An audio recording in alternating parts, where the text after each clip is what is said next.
Hi, I'm Nicholas Yates, and this video is looking at attendance reports for our ZU system.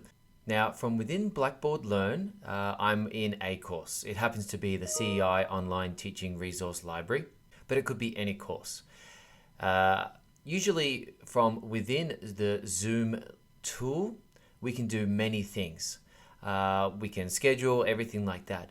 But reports is actually under previous meetings. The report here isn't very good.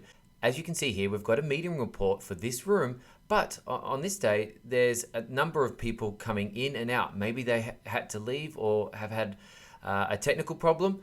We don't want a report like that. We actually just want a nice clean report with people's names on it.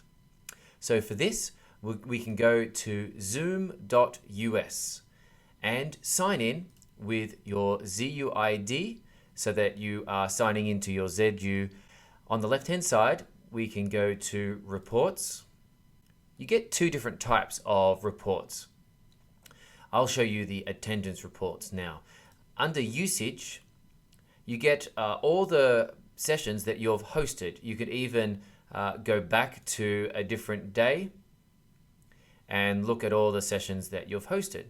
So let's say I wanted a report like this. For the particular Zoom session that I wish to get the attendance for, I click on the blue number in the participant column.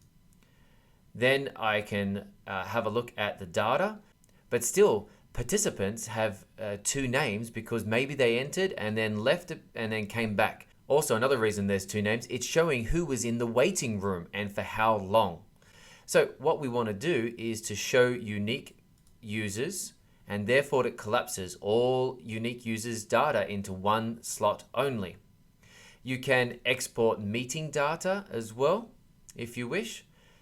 Then so firstly there's my attendance report on the screen.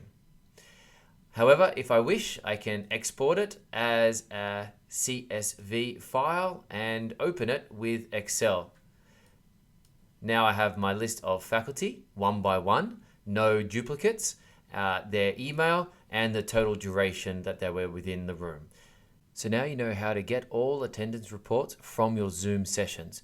You'll still need to follow through with the Zayed University attendance policy and enter it into the system. However, you know how to get it and you know how to make a clean copy of that attendance report. Hope that helps. Have a good day.